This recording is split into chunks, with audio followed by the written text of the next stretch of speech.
Hai semuanya, kembali lagi di YouTube channel Cerita Novi di Cerita Seminggu Novi. Jadi aku buat vlog Cerita Seminggu Novi ini fungsinya untuk menceritakan hal-hal yang aku temukan ketika aku lagi ke event ataupun ketika aku lagi kerja sama brand. Kadang-kadang ada value dari brand maupun pengalaman-pengalaman tentang kehidupan, tentang integritas, tentang visi yang sekiranya tuh seru sebenarnya untuk diceritain tapi nggak bisa aku sampaikan di 90 detik video. Jadi butuh YouTube ini supaya aku bisa mencurahkan isi kepala dan insight yang aku dapatkan dari orang-orang hebat yang aku ketemu ketika aku lagi event maupun kerja sama brand. Nggak jarang juga sih kerja sama pemerintah ataupun NGO yang memang kadang-kadang bikin perspektif tuh jadi semakin melebar. Dan inilah yang aku ceritakan di Cerita Seminggu Novi. Tentunya juga ada cerita-cerita hidup aku pribadi yang pasti mau gak mau aku ceritain juga karena ya namanya juga Cerita Seminggu Novi. Oke, nah di minggu ini aku tuh akan menjudulkan vlog ini berjudul The Death of Expertise. Saya yang bukan akademisi lingkungan, seperti yang suami aku sampaikan mengenai event besar yang kami datangi di weekend nanti. Jadi nggak tahu kenapa aku pikir-pikir setiap kali weekend baru seru gitu aktivitasnya karena lebih dinamis gitu. Biasanya datang ke event di Sabtu Minggu kan. Cuman karena ini Cerita Seminggu Novi, aku dari kemarin tuh mulai dari hari Senin. Jadi nggak tahu nih, menurut kalian mendingan dari Senin atau dari Sabtu Minggu aja biar serunya di depan, atau ya udah nggak apa-apa kayak beberapa episode terakhir ini. Oke. Nah, di minggu ini sebenarnya aku ada event lumayan gede, yaitu yang tadi ya, FPCI. Diadakan oleh FPCI, nama eventnya itu Indonesia Net Zero Summit. Sebenarnya ini konferensi terbesar tentang iklim di Indonesia. Dan aku diundang untuk sekejap saja, hanya 5 menit orasi, tapi sangat memorable dan menyenangkan, seru, ketemu orang-orang keren yang memang pejuang-pejuang lingkungan di sana. Ketemu content creator lain juga, kemarin ada Fania, ada Jeremy Owen. Dia nyapa duluan, bahkan pas aku lagi discuss, dia lewat doang gitu. Anaknya sopan banget. Nanti kali ya aku ceritain lebih panjang lagi di belakang. Tapi yang pasti kita mulai dari hari Senin. Nah, di hari Senin 21 Juli, aku pagi-pagi cukup melankolis gara-gara ngedit video event Azwi di hari Minggunya. Jadi kan di minggu lalu, episode yang lalu aku cerita kalau aku datang ke Hutanika buat event yang diadakan sama Nexus dan Azwi dan Hutanika alias Zero Waste Indonesia. Nah, paginya aku langsung edit nih beberapa footage pembicara yang aku tonton dan pemaparannya sangat bagus gitu. Nah, aku sedih karena kayak di video tersebut mereka tuh kan emang dua di antara pembicara itu kan aktivis ya dan campaigner yang udah berjuang di isu lingkungan sejak belasan tahun lalu gitu. Jadi apa yang mereka ngomong tuh udah direct, cepat, terus sangat bold, kayak bener-bener menyuarakan dari dalam hati, lubuk hati terdalam, kayak kok pemerintah nggak ngelakuin sih, ini udah ada nih solusinya, udah jelas nih peta denah langkah-langkahnya udah jelas, mereka udah bikin modelnya. Ada ya satu pembicara, Bu Yun juga udah bikin nih jurnalnya, meneliti permasalahan insenerator gitu ya, yang sekarang dilakukan oleh pemerintah daerah di Indonesia. Jadi bingung gitu, mungkin kalau aku simplifikasi, intinya tuh banyak yang solusi-solusi dari pemerintah yang malah menambah masalah baru di masa depan, kayak insenerator, RDF. Itu tuh racunnya itu bisa nempel di kita sampai jangka waktu yang lama dan bisa bikin kanker gitu. Bahkan udah ada gitu penelitiannya 11 anak, bukan penelitian ya, demo ya, artikelnya. Jadi ada di aku buat kemarin di reelsnya, 11 anak tuh kena ISPA gara-gara asap pembakaran dari RDF atau insenerator gitu, dari RDF. Nah, maksudnya udah ada nih bukti nyata kalau kesehatan kita terancam gara-gara solusi masalah sampah yang mereka gitu. Tapi kenapa kok solusinya tetap RDF gitu, tuh nggak ngerti. Sakit kepala. Nah, hari pagi tuh aku kayak mungkin cukup melankolis dan cukup sensitif, jadi nangis gara-gara ngedit video itu. Kayak frustasi aja gitu, kayak wah ini gila sih, maksudnya why pemerintah gitu. Nah udahlah, pokoknya kalau teman-teman masih bingung RDF insenerator itu apa, langsung tanya ChatGPT aja atau buka akun Cerita Nupi. Aku kadang-kadang juga bahas tentang RDF biar lebih kebayang gitu ya. Atau kalau misalnya teman-teman juga pengen aku yang jelasin, komen aja, nanti aku akan buat video lengkapnya. Dan hari itu paginya aja udah nangis. Selanjutnya aku ngedit, bales-balesin WA seperti biasa, brand-brand yang lagi kerjasama, dan masak hotpot yang sisa kemarin. Teman-teman kan kemarin ngumpul tuh hari Minggunya, ada sisa hotpot, aku bikin kuah dengan bakso dan daging gitu untuk makan hari itu. Habis itu lanjut malamnya ada pemikiran random malam-malam, bisa di-insert videonya. Hidup itu singkat, seperti lalu cupu kalau cuma dan harta. Tentang hidup terlalu singkat untuk kita mikirin harta. Oke, itu hari Senin selesai. Lalu hari Selasa tanggal 22 Juli. Nah, 22 Juli ini aku cuman dari pagi tuh udah mulai mempersiapkan untuk konten video Alnar. Jadi aku kerja sama Alnar dan Perfect Fit untuk ngomongin soal men's pad gitu. Jadi untuk ngomongin pembalut kainnya. Awal pagi-pagi tuh cukup lama gara-gara aku harus bikin darah bohongan. Jadi itu cukup lama, kayak soalnya aku nggak mau beli pewarna lagi kan, kayak aku pakai yang ada di rumah aja deh, ini ada kulit buah segala macam, pakai itu aja deh gitu. Karena di pembalutnya pun warna hitam, jadi kalau nanti ada stain warna nggak masalah gitu. Cuma lama bikinnya. Terus habis itu udah selesai baru deh mulai konten. Habis itu aku ngedit dan selesai di hari itu juga. Malamnya capek, udah aku ngedrakor. Habis aku ngedit, syuting seharian, terus ngedit sampai malam, aku rehatnya nonton drama.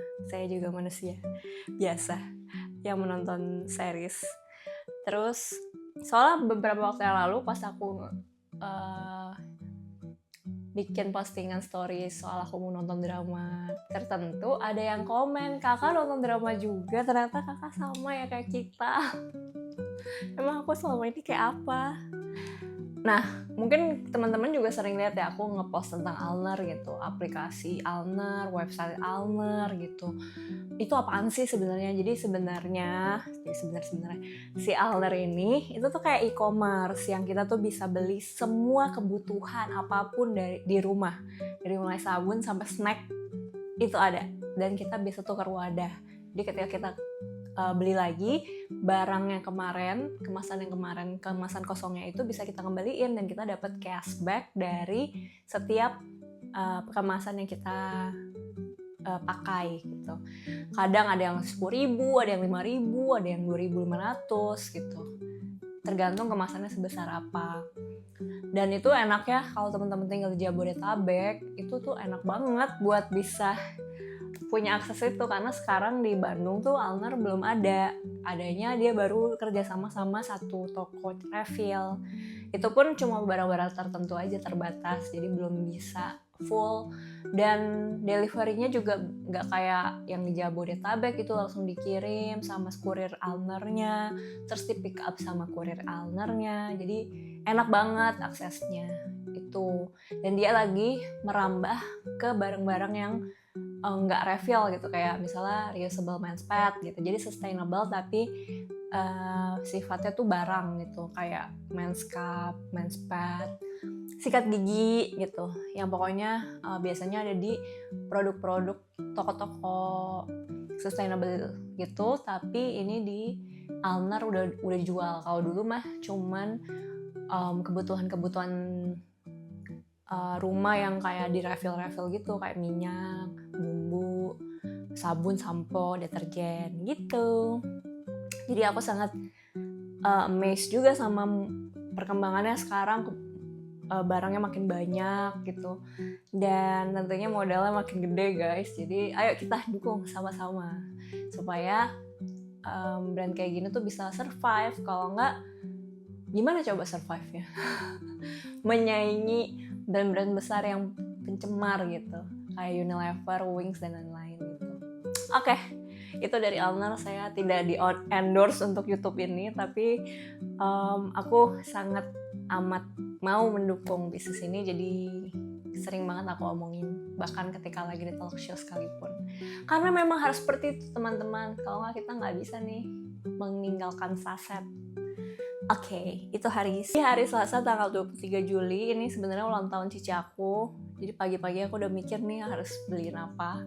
Nah, kalau kayak gini-gini nih aku masih beliin kado, tentu saja ya, walaupun pakai kemasan ya. Jadi bukan jadi nggak normal guys, tapi tetap aku kasih kado. Nah, sebenarnya kemarin tuh aku udah kasih kado pas lagi ke Jakarta, cuman karena ini hari H-nya, aku mau kasih kayak kue gitu. Cuman karena cici aku emang gak suka kue, jadi ya aku kasih savory treats gitu, kayak pizza. Karena menurut aku dari semua makanan yang kemasannya paling sedikit ya, kayak pizza deh. Cuma kotak gitu kan. Dan kalau beberapa juga aku pernah nih request nggak pakai plastik, jadi diantaranya pakai tali rafia gitu, bisa. Aku pernah nyobain di cafe kebun di Bandung, sama driver yang ngomong di notes-nya, dan berhasil. Jadi lebih sedikit aja kemasannya, nggak terlalu banyak plastik gitu. Jadi aku beliin pizza dan dia senang. Terus hari itu aku ada interview dan mengkurasi beberapa lamaran dari kreatif tim Cerita Nopi. Jadi sebenarnya sampai hari ini pun masih ada yang melamar dan masuk gitu ke inbox di email aku. Padahal aku butuhnya tuh part timer sebenarnya guys. Jadi bingung juga sih, karena masih dalam proses kurasi, masih proses interview, namanya juga mencari ini ya, kayak semacam jodoh ya, jadi butuh penjajakan. Nah, tapi doakan semoga kita berjodoh dengan orang yang tepat. Nah, terima kasih juga kalau kamu udah ngedit video ini, berarti kamu adalah orang yang bersedia membantu saya. Terima kasih banyak. Jadi aku kurasi, pusing juga ya, kadang-kadang ada yang kayak nggak nulis subjek, maksudnya nggak nulis deskripsi yang aku minta gitu, kayak nggak baca caption gitu, kayak mau ngelamar tapi nggak bener-bener riset. Jadi kayak aku juga bingung, mau bacanya juga bingung, kadang CV juga nggak detail ataupun nggak clear gitu, maksudnya apa ya gitu deh. Ternyata sulit ya untuk mengkurasi CV dan portfolio. Lalu di hari itu aku juga setelah proses kurasi dan proses interview, sorenya aku bikin video weekly vlog kayak gini. Dan hari itu aku juga kayak mikir, ini oversharing atau enggak ya, karena apa yang aku ceritain cukup personal di minggu itu. Terus bingung gitu batasannya di mana, ini oversharing atau tidak ya. Tapi ya selama aku damai ngejalaninnya, aku mikir ya udahlah, gas. Belum tentu juga ada nonton kan. Ya abis selesai aku bikin weekly vlog, malamnya aku langsung ngedit revisi dari brand-brand yang aku udah kasih draftnya, kayak Alner yang TPST kemarin. Mereka kasih revisinya dan aku selesaikan hari itu juga revisinya. Selesai hari itu dan kita lanjut ke hari Kamis. Nah di hari ini tanggal 24 Juli nggak terlalu banyak yang bisa diceritain. Aku cuma ngedit. Terus sempat di siang hari itu kayak stuck juga mau bikin konten apa.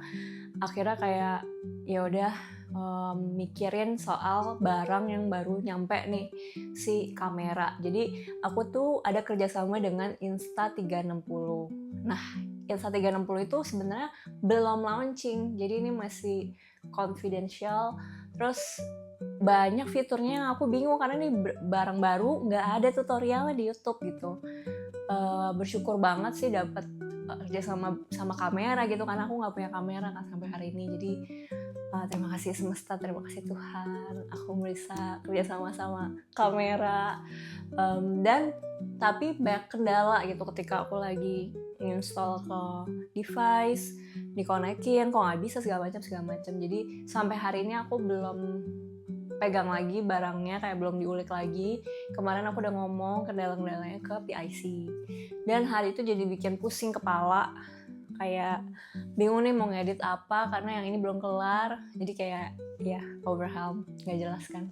Malamnya ide mengalir, jadi akhirnya kita begadang sampai jam 3 pagi aku ngedit soal feeds yang aku udah post, dan ini emang cukup works, engagementnya tinggi dari feeds yang aku begadangin ini.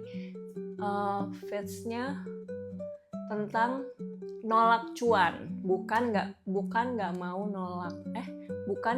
cuan, tapi titik. Nah kalau bisa lihat tuh tentang aku nge-spill beberapa brand besar yang approach aku tahu mereka approach belum tentu deal guys. Jadi ini tuh mereka approach untuk mereka pitching ke klien ataupun pitching ke atasan mereka. Biasanya mereka minta red card dulu, minta brief dulu, kasih brief dulu. Jadi aku tahu dengan jelas dan sadar kalau mereka tuh sebenarnya belum tentu milih aku, tapi kan mereka approach gitu. Jadi aku spill aja. Terus feedbacknya cukup baik karena ada sebenarnya banyak, nggak cuma 3 itu brandnya. Jadi tapi yang gede itu salah satunya mereka gitu, dan aku nggak perlu spill semuanya karena ya inti dari kontennya tuh bukan nge-spill si brand ini, tapi mau jelaskan mengenai bisnis model mereka yang tidak ramah lingkungan tapi mau kadang-kadang sok-sokan ramah lingkungan, yang biasa disebut greenwashing teman-teman. Kalau kalian pernah dengar greenwashing, ini salah satu dari modus operandi greenwashing. Tanggal 25 Juli, hari Jumat. Nah, hari ini aku tuh bangun kesiangan karena ya kemarin begadang kan sampai jam 3-an gitu. Terus masak, bikin bakso. Dan hari itu harus menyiapkan orasi yang aku mau sampaikan di hari Sabtunya. Sebenarnya cuma 5 menit dan aku udah bikin kayak seperti bagannya gitu, tapi belum ditulis gitu. Jadi hari itu menulis itu 5 menit tapi lama ya guys. Bikinnya berjam-jam, belum ngafalinnya, karena aku lebih nyaman dihafalin gitu. Terus di orasinya sih aku ngomongin soal apa adanya aku sebagai orang yang tidak berlatar belakang akademisi lingkungan. Mungkin boleh di-insert nanti footage-nya di depan ya guys, yang aku ngomong aku tidak tahu menahu sebenarnya soal teori lingkungan. Aku bukan dari akademisi lingkungan, aku jauh sekali. Tapi sekarang aku malah berubah 180 derajat jadi orang yang lebih mindful. Dan Ini membuat, kalau kata suamiku, ini membuat aku berbeda daripada orator yang lain, karena aku datang dari tempat yang sangat berbeda gitu, dan aku mengembrace apa adanya aku sebagai manusia warga sipil biasa yang gregetan dan resah kenapa transisi energi itu tidak terlihat lah titik terang ataupun tanda-tanda kita mau transisi energi bersih gitu. Jadi aku bikin orasinya, bikin skripnya, latihan, dan hari itu aku nge-shoot video weekly vlog lagi karena ada yang tertunda. Abis itu aku lanjut ngebales-balesin dan baca brief kerjasama brand tiket.com. Karena briefnya cukup ribet, jadi aku sampai meninggalkan kompor di rumah. Ini bahaya banget guys, jangan tiru. Jadi aku kayak mikir nantilah habis suami aku mau makan, baru aku makan gitu. Cuman aku tuh manasin, jadi aku manasin terus aku naik gitu. Nah pas naik itu aku pikir mau ambil laptop turun ke bawah buat sembari kerja sambil nungguin kompor. Jadi aku manasin doang sebenarnya, cuma udah lapar banget kan karena belum makan gitu. Dari siang belum makan, itu udah jam sore gitu, udah jam 4, jam 5. Terus aku dengar suami aku lagi meeting di kamar kerjanya. Jadi aku pikir nanti deh sekalian makannya. Gosong. Terus Yobel udah mencium wangi gitu. Tiba-tiba wanginya beda gitu. Dia langsung keluar ke dapur, udah hitam semua. Dan salut, suami aku gak marah. Yobel keren. Panci gosong. Keren banget, suami aku gak marah. Aku tidak merasa aku perlu marah. Yang penting istriku baik-baik saja dan kita masih bisa makan. Keren ya dia guys. Dia sama sekali tidak marah, dia hanya memotong-motong hitam-hitam baksonya supaya bisa dimakan. Aku bikin kuah yang baru, udah kita makan malam dengan nyaman. Tidak ada perkelahian yang terjadi karena kegosongan. Lalu malamnya kita packing untuk pergi selama 3 hari di Jakarta di hari Sabtu, karena besoknya langsung FPCI kan.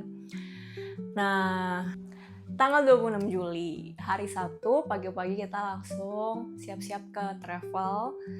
Dan pada saat perjalanan dari Bandung ke Jakarta itu aku sebenarnya ada kelas online yoga. Jadi aku masih dalam terms 200 yoga TTC, teacher training. Ya itu, teacher training, pokoknya yoga buat jadi guru guys. Dan ini aku masih dalam tahap kelas teori online-nya.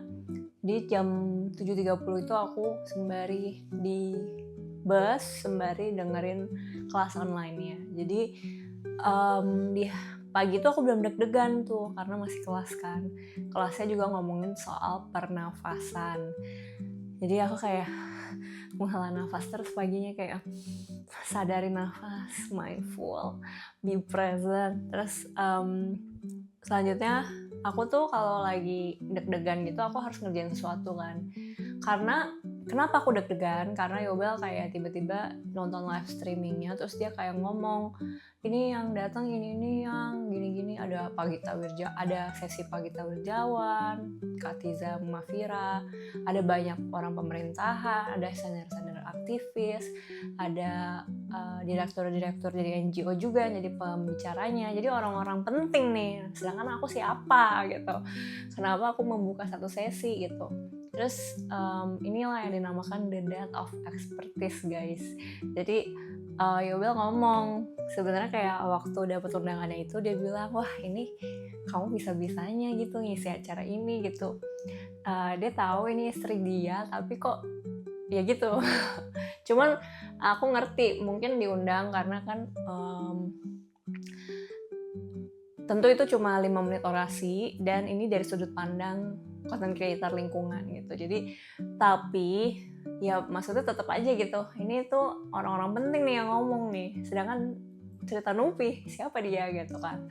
Jadi aku bersyukur, aku tahu kondisinya gimana, tapi aku bangga dan aku mau memberikan yang terbaik aja gitu. Jadi itulah yang bikin deg-degan, apalagi kalau pas kita udah nyampe di Jakarta Theater itu kita melipir dulu ke Fore karena aku masih kelas. Sebelumnya kita makan di restoran terdekat aja, dekat travel. Kita jalan, kita ke hotel dulu, taruh barang, terus di dekat hotel itu ada ayam Suharti, kita makan di sana. Aku makan gado-gado sambil dengerin kelas online. Baru habis itu udah nyampe Jakarta Theater, kita ngopi dulu sambil aku kelas. Di kelas itu Yoba lagi sambil live streaming yang FPCI gitu, karena ada live streamingnya. Dan di situ dia lihat kayak orang-orang yang sekarang lagi ngomong, wah kamu harus nyiapin nih yang gitu. Dia ngomong gitu kayak kamu harus nyiapin, kamu harus heartfelt gitu-gitu. Udah dibikin aku deg-degan kan. Udah malah lagi masih kelas gitu kan. Udah aku kayak ya udah ngedit deh gitu. Abis selesai kelas aku ngedit dulu satu video tentang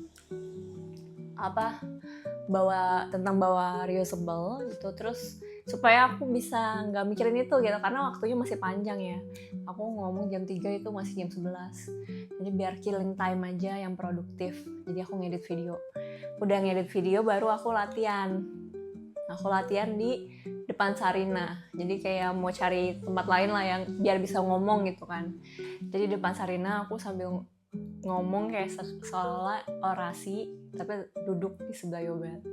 Udah selesai latihan, baru aku bikin video soal what's in my bag. Mumpung lagi bawa ransel, saya lagi defaultnya lagi traveling gitu ya. Jadi aku mau kasih tahu barang-barang yang aku bawa kalau lagi traveling. Nah, kenapa aku bikin video itu? Karena ada yang minta, cuman aku belum bikin karena mager. Jadi kayak mager nih kalau belum traveling nggak sekalian gitu kan. Ini mumpung lagi traveling dan cahaya juga cukup bagus waktu itu, cerah. Jadi oke, kita buat.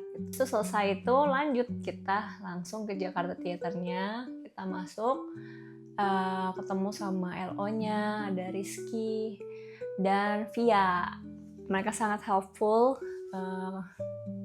dan ternyata emang banyak banget volunteernya juga, karena banyak kan pematerinya.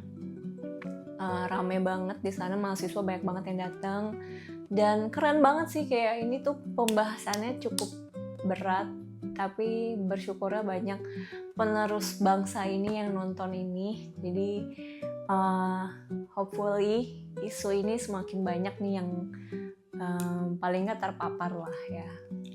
Sesampainya ketemu Rizky itu, kita langsung dibawa ke VIP room. Nah disitulah aku ketemu Fania. Cuma nyapa-nyapa doang sih, nggak ngobrol, karena mereka juga lagi ngobrol. Ketemu Jeremy Owen, ketemu temennya Yobel namanya Tatwa. Jadi sama alumni TL ITB dan dia kerja di WRI. Terus aku jadi kenalan, Yobel jadi kecap karena udah lama banget gak ketemu. Si Tatwa ini lagi S3 di Belgia. Dan aku kayak penasaran gitu dari sudut pandang akademisi ngelihat politik Indonesia sekarang dan ngelihat solusi pemerintah yang kayak gini. Apa pandangan si akademisi ini gitu kan, lagi ongoing nih edukasinya gitu. Dan kayak wah kan pasti pemikirannya jauh kan ya. Sedangkan realita di Indonesia kayak gini gitu. Jadi aku tanya ke si Tatwa, cerita gitu ya. Dia juga bete lihat sosial media gitu. Bahkan dia pernah kayak nge-scroll 5 feeds aja, langsung 6 feeds gitu mau bikin college berita buruk Indonesia tuh gampang banget, cuma tinggal scroll 6-7 kali dapet gitu 6 berita yang buruk, jadi semuanya ya. Nah terus ngobrol-ngobrol soal itu, ngobrol soal kehidupan juga. Dia nanya kita ketemu, Yobel sama aku ketemu di mana. Terus kayak ternyata istrinya Tatwa ini pernah lihat konten Novia Arifin yang masih main bass. Jadi aku dulu sering cover main bass di zaman COVID. Dan itu dia lihat, jadi istrinya udah tahu aku sebelum Yobel kenal aku, kayak lihat kontennya gitu muncul aku main bass gitu, karena istrinya juga pemain bass gitu. Terus udah ngobrol-ngobrol, dia nanya kayak gimana hidup after marriage, terus kita juga nanya gitu, terus kenapa awalnya kok bisa cerita Nupi ada gitu, kayak ya kan aku dari musisi gitu kan, yang tadi yang ngonten main bass kok bisa sekarang ngonten lingkungan gitu-gitu, kita ceritain. Terus selanjutnya kita foto-foto, makan di VIP room itu. Udah deh, selanjutnya aku langsung diajak LO sama Rizky. Kita muter-muter dulu booth yang rame itu, yang bagian di tengahnya, baru kita diajak ke hall dimana aku akan orasi. Nah di situ tuh deg-degan semakin tinggi, ketemu Pak Doni juga di depan, dia lagi banyak ngomong sama banyak orang penting. Terus abis itu udah deh aku orasi time. Ini dia cuplikannya. Ternyata saya inilah produk dari aktivisme para pendahulu kita. Saya berubah bukan karena paksaan.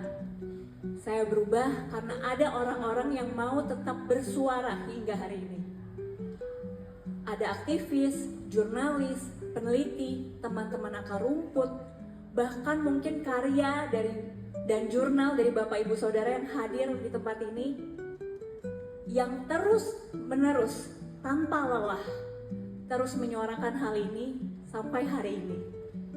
Walaupun para pemangku kebijakan ataupun pemegang kekuasaan seolah tidak mendengar. Terus habis itu, habis orasi, aku cukup puas.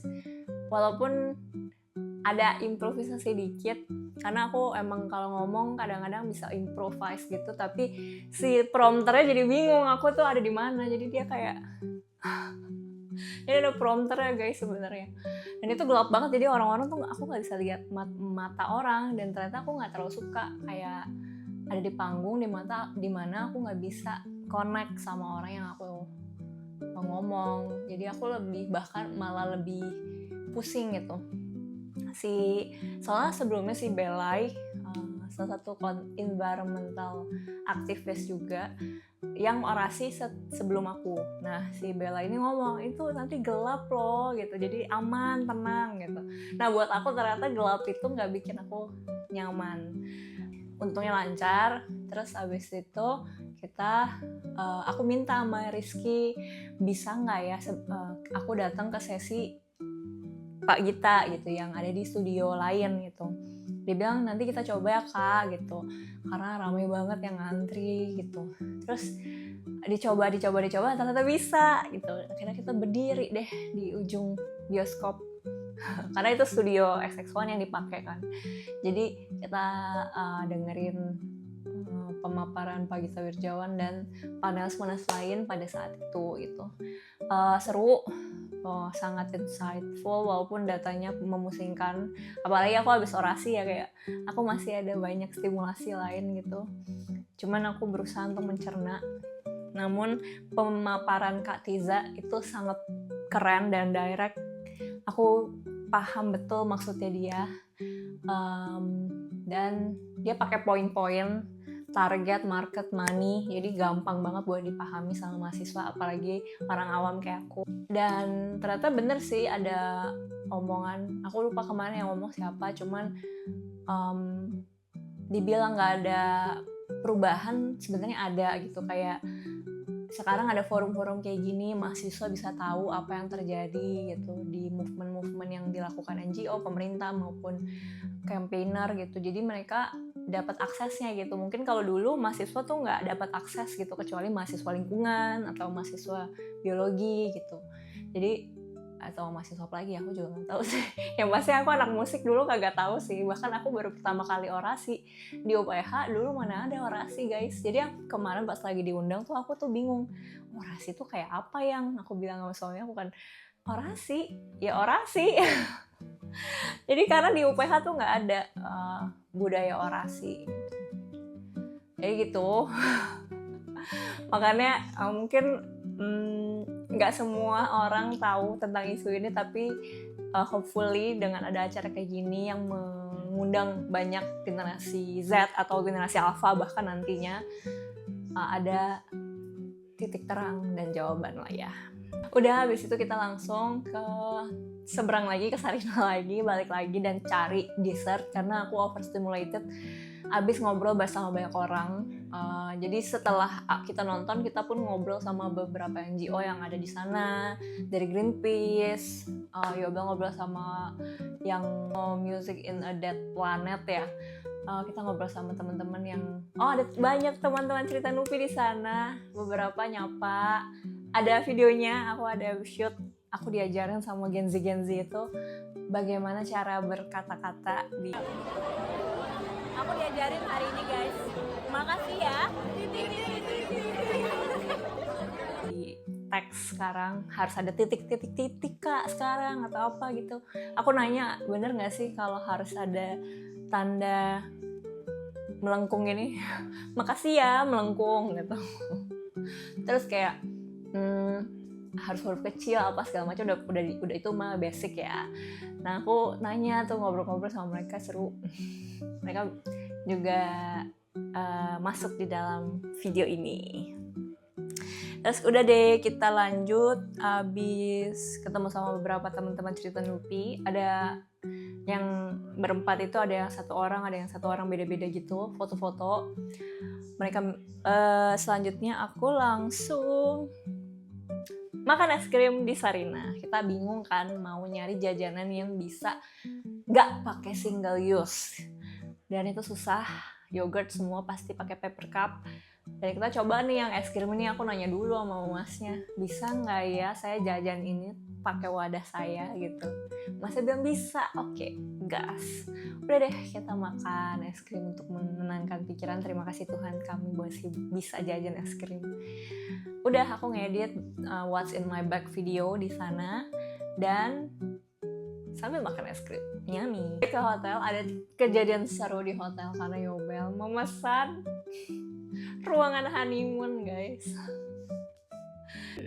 Ini apa? Iseng. Beneran. Oh, ada opsi di Agonda. Kayak ruangannya ada angsanya, ada I love you-nya, nggak jelas tuh orang. Katanya nyoba aja, ada checklistnya gitu. Dia nyoba pas lagi di pemesan aplikasi itu ada checklist honeymoon, dia checklist lah. Jadi deh tuh honeymoon room. Udah bisa aku ngedit, istirahat, baru kita makan malam. Nah pada saat makan malam ini adalah makan malam terenak karena pekerjaan sudah beres selama seminggu. Terus orasinya juga berjalan dengan baik, yang aku paling deg-degan kan, walaupun cuma 5 menit. Terus kita nonton deh live streaming aku sambil abis kita makan Padang. Padangnya enak banget guys, Garuda the best. Terus aku udah lama gak makan nasi 2 porsi, dan hari itu aku makan nasi 2 porsi. Saking lelahnya, mungkin karena travel juga ya, dari Bandung ke Jakarta, lanjut ngobrol sama banyak orang, jadi lapar. Udah itu lanjut deh, kita nonton bareng sama evaluasi.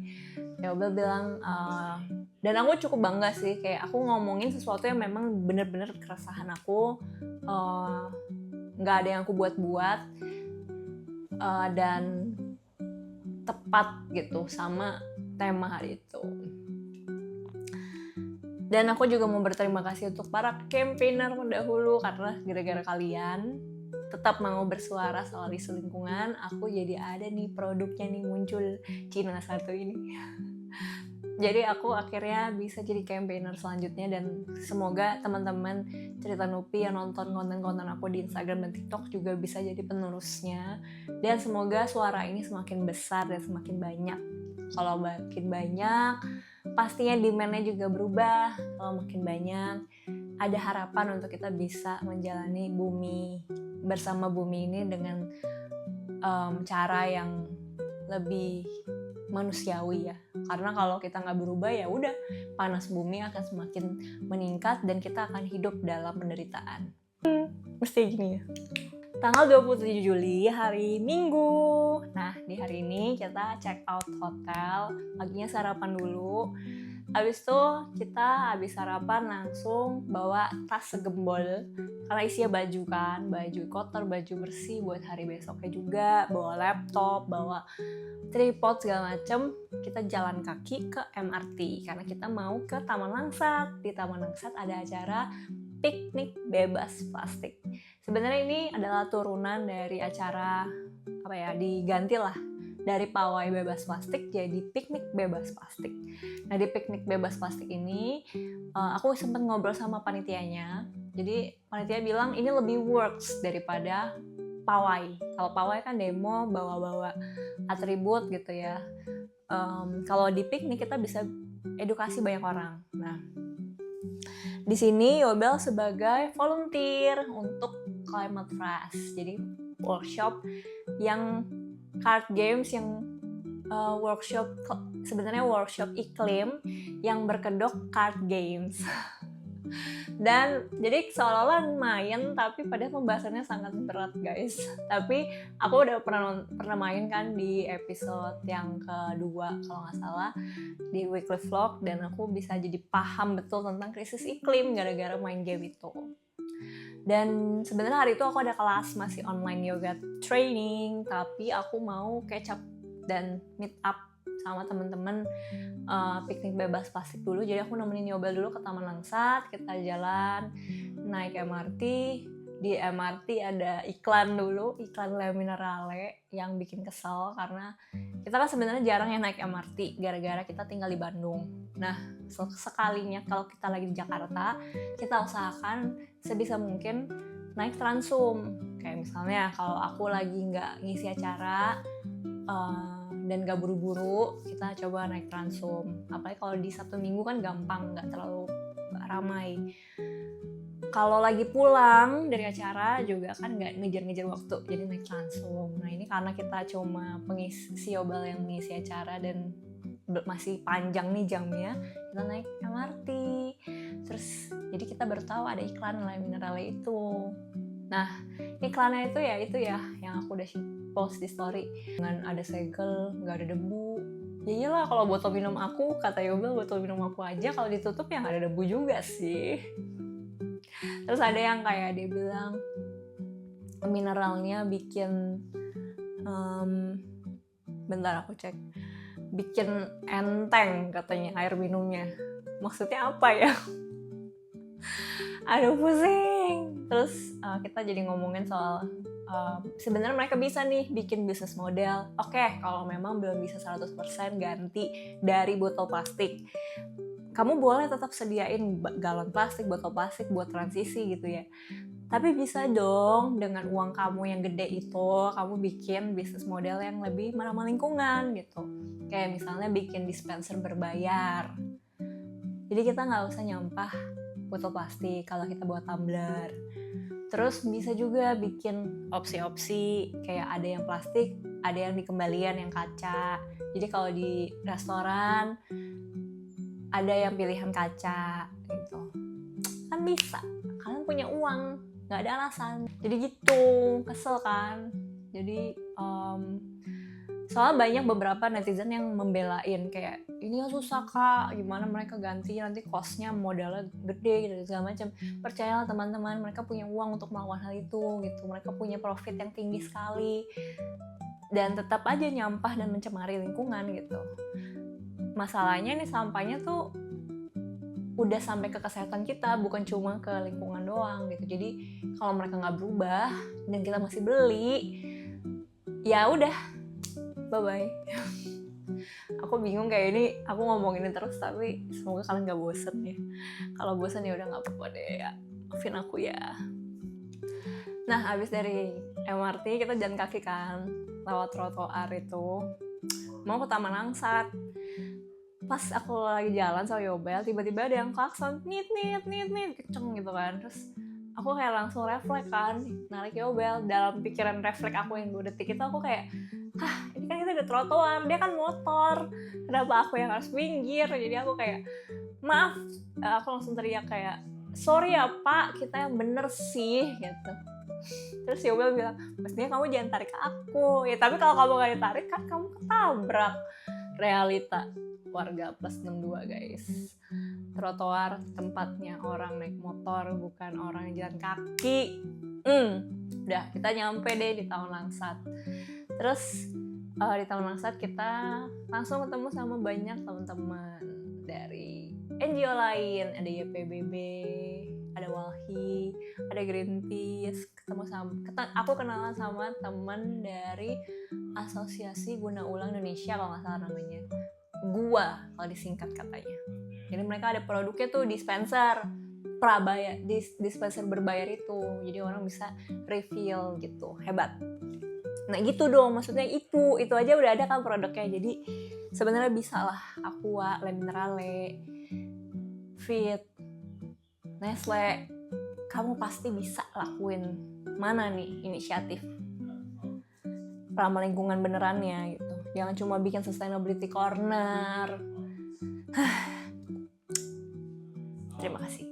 Selanjutnya aku nemenin Farid sama Yobel yang mau nyari peserta Climate Trust dengan iming-iming, ayo main game, kita main game loh, main game tentang iklim, kalian lagi sibuk gak gitu. Udah deh, banyak orang-orang terjebak. Udah setelah aku menjebak mereka, aku langsung kabur. Ada sempat ngobrol sama Katiza juga, Katiza datang karena ini acara yang diadakan sama Diet Plastik Indonesia. Jadi pawai bebas plastik ini inisiasi dari Diet Plastik Indonesia. Di sana makanan semuanya pakai reuse. Jadi ada barang-barang piring dan sendok sama garpu yang bisa digunakan ulang dan dicuci ulang di sana. Dan kita juga dihimbau untuk bawa bekal, bawa Tupperware, kotak makan sama tumbler untuk kita makan di sana. Ada siomay, ada es krim, ada cendol. Cuma aku nggak makan karena aku bukan peserta, mau langsung pergi kan. Jadi aku cuma video-video, ngobrol-ngobrol, dan ketemu Cynthia juga dari Bersalin Silang atau Live Fitness. Akhirnya ketemu lagi, ngobrol-ngobrol bentar sama Cynthia. Lanjut deh, aku ke kafe terdekat. Aku kayak googling gitu, kafe terdekat itu ada yang namanya Teru di dekat Taman Langsat. Aku jalan kaki sana, dan udah aku kelas di situ makan sushi sama kopi. Kadang-kadang kalau makan enak tuh aku kayak terima kasih Tuhan aku boleh makan enak, karena belum makan siang kan. Terus karena ini mau online kelas, jadi biar gampang makanan yang bisa langsung lep gitu. Terus udah aku kelas di situ, dan aku kayak bingung kan karena itu kelasnya mudra, jadi tangannya harus gerak-gerak kayak nggak tahu deh, ada orang kayak memperhatikan aku melakukan hal-hal aneh seperti ini di depan laptop gitu. Ya udahlah. Terus Yobel datang, aku kelasnya kelar, kita langsung makan malam di TA sama keluargaku.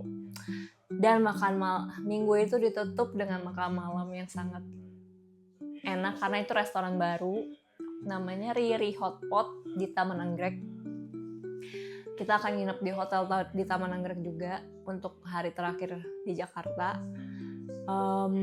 Dan udah deh, hari Minggu itu selesai, ditutup dengan makan yang sangat nikmat.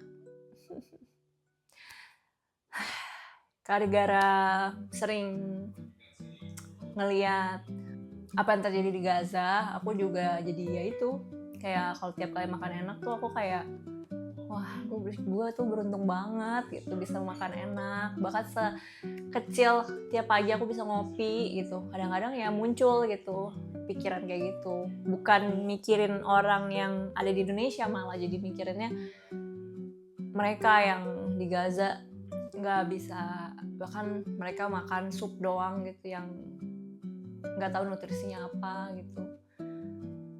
Ya gitu deh, begitulah teman-teman ketidakadilan yang terjadi ini. Aku juga bingung gitu, mau bersyukur juga bingung gitu. Kalau bersyukur di atas kekurangan orang lain, ya gitu deh, nggak tahu. Gitu aja hari ini. Terima kasih banyak teman-teman sudah mendengarkan cerita Seminggu Nupi di episode kali ini. Kalau ada komen Kalau ada masukan, ide-ide konten, pertanyaan, boleh kalian bisa komen di bawah ataupun DM aku di Cerita Nupi. Terima kasih banyak sudah menonton dan mendengarkan. Semoga ada insight maupun manfaatnya. Terima kasih. Dadah. Have a mindful day everyone.